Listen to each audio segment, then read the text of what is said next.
pagi atau? Selamat pagi Ibu-Ibu. Selamat pagi. Assalamualaikum warahmatullahi wabarakatuh.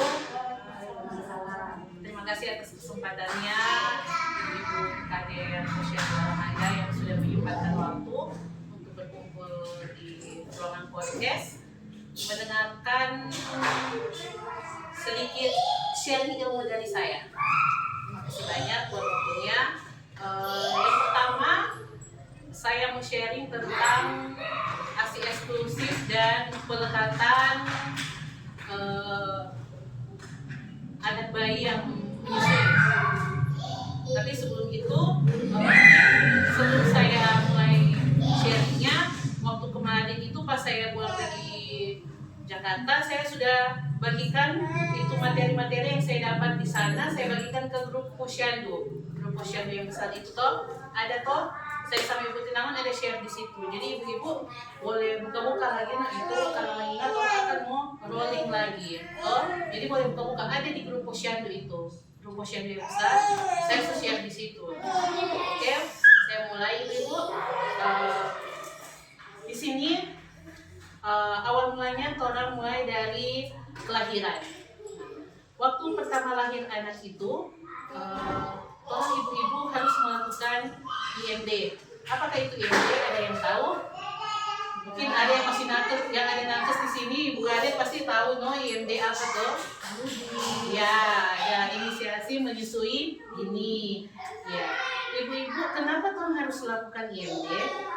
Itu IMD itu penting sekali supaya ada kan kebanyakan mitos-mitos dia bilang habis lahiran kita nggak ada ASI begitu, nggak ada ASI tapi ASI-nya nggak keluar. Pasien-pasien kemarin juga gitu di Posyandu, nggak ada ASI keluar ibu, kenapa kan? Iya ibu waktu lahiran ada IMD enggak? Oh nggak ibu, soalnya saya sesar. Oh nggak apa-apa ibu, walaupun sesar itu wajib itu bikin IMD. Ibu IMD itu bagaimana? Ada yang bertanya begitu waktu Posyandu kemarin. Oh IMD itu habis lahiran itu adik kasih di atas orang dada, di ibu dada. Kalau posisi adik walaupun tolong cuma taruh begini, itu adik dia mau cari sendiri itu tolong payudara. Kalau payudara ini adik mau cari sendiri, tetap dia mau dapat no itu tolong payudara. Kan kalau orang kasih begini ada kayak kontak batin tuh antara ibu dan anak. Nanti dia perlahan-lahan dia cari diri payudara sampai dapat. Itu gunanya IMD itu supaya kan kalau habis lahiran ada itu ASI yang keluar dan yang tuh berwarna kuning begitu tuh yang biasa disebut kolostrum. Nah itu harus sekali ada yang baru lahir dan nah jadi diwajibkanlah orang lakukan itu IMD setelah lahiran. Nah ibu-ibu sekarang kita menjelaskan soal pelekatan. Nah pelekatan biasa orang itu kalau kita lihat di Posyandu banyak masih salah itu pelekatan menyusui. Nah, ada yang kali kasih itu ada petangan dalam kasih begini. Sebenarnya salah itu. Ada petangan itu harus di belakang sini. Nah, baru kenapa ibu-ibu sering merasakan sakit di payudara atau di puting? Mungkin ibu-ibu kan di sini pernah merasakan begitu toh. Itu karena apa? Pelekatan mulut bayi ke bagian payudaranya itu salah.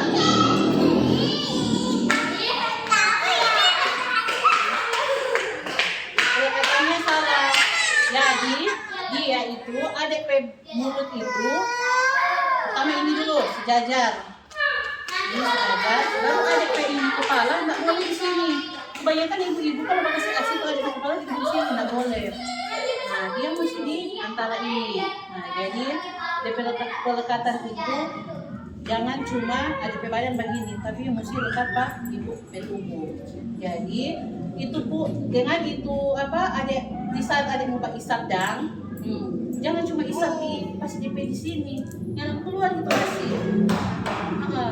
Dia masih, tapi dia mesti isap sampai di sini. Jadi ada pemulung, ada biasanya kalau orang mau dengar, ada kalau mau isap ASI, nah itu salah. Nah, jadi memang ada pemulung ini mesti terbuka lebar. Begini, jadi dia mesti isap ini seluruh kita ini, areola ini, areola. Nah, dengan cara basi ibu-ibu. Nggak boleh orang pencet begini, pencet begini, karena ini ada di dalam ini lagi, ada sel-sel asi di dalam tuh ibu-ibu boleh. Nah, jadi di saat orang mau pencet begini, DP air susu, DP asi itu nyanda keluar. Jadi orang petangan itu DP cara yang benar itu membentuk kayak bulan huruf C begini lah.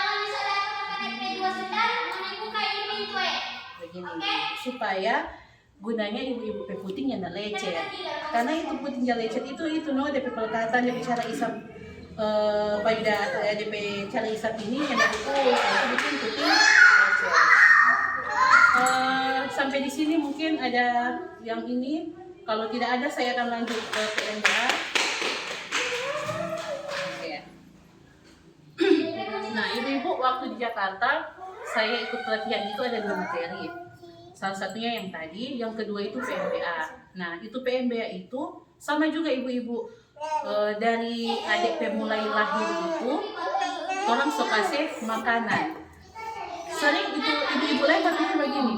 Ada yang kemarin kita ke pasien waktu di Jakarta, ada yang begini, ibu masa ada baru lahir sebagai kasih makanan? Kan tak boleh cuma kasih ASI. Nah, ASI itulah bentuk makanan yang orang kasih di saat adik baru lahir. Jadi pas anak lahir itu boleh orang kasih makanan, makanannya itu dalam bentuk ASI.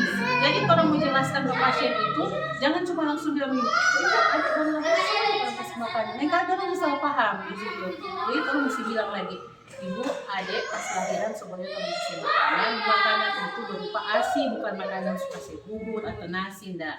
Ya tolong boleh jelaskan begitu supaya orang lebih paham dari makanan. Karena kebanyakan ibu-ibu juga mati kalau terus bilang boleh kasih makanan. Nah, jadi ibu-ibu pas adik lahiran itu diutamakan ASI loh.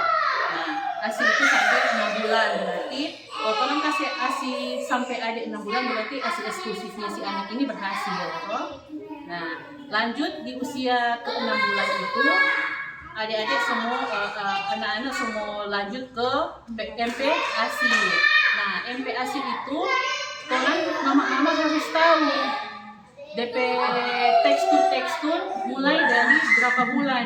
6 bulan sampai 9 bulan DP tekstur itu bagaimana, 9 bulan sampai 12 bulan sampai 18 bulan DP tekstur itu bagaimana, dan DP porsi makanan, berapa berat DP nasi yang orang mesti baking jadi bubur, berapa berat itu protein hewani yang harus orang kasih, daging ataupun orang mau kasih sayur-sayur itu harus tahu DP berat.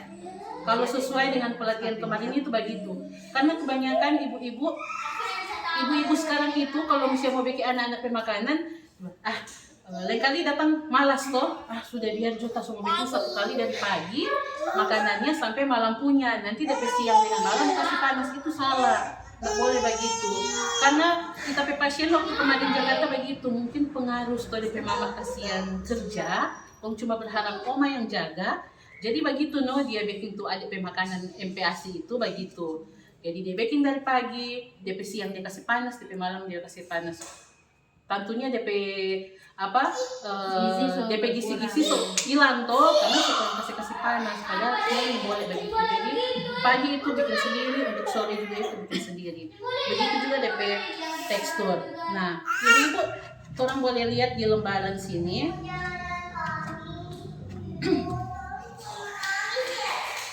Nah, ini daun. Sebelum kita mau jelaskan soal tekstur makanan bayi dan anak, di sini ada orang mulia ada foto DP papa. Siapa DP papa foto ada di sini. Peran penting seorang ayah itu di saat adik lahir harus ada, di saat adik ASI eksklusif dari 1 bulan sampai 6 bulan harus ada. Mulai memasuki MPASI, peran penting juga dari ayah itu butuh sekali. Karena apa? Sering kali kan kalau mama so capek ke siang toh, so lelah, so kasih ASI, urus adik, kali so capek bikin makanan. Disitulah peran penting seorang ayah. Seorang ayah bisa membantu DP mama pekerjaan di dalam rumah. Apalagi kalau misalnya mau lakukan memasak itu adik makanan, boleh ayah yang memasak makanan supaya terbantu juga dan mama boleh istirahat. Itulah pentingnya peran seorang ayah. Jadi jangan cuma pikir peran seorang ayah itu dia cuma kerja aja tuh cari nafkah. Tidak salah itu kan tuh. Peran penting seorang ayah juga dalam mendampingi seorang ibu yang menyusui itu penting sekali. Kalau seorang ibu terbebani dengan pekerjaan rumah, lain kali orang so stres toh, so urus anak, so cuci baju apa semua lain kali orang so stres itu mempengaruhi apa yang orang pe asin. Sama kayak kemarin kan Bu Rizky ya, orang pe pasien kemarin di Pontianak itu ada bilang tapi asin apa kenapa?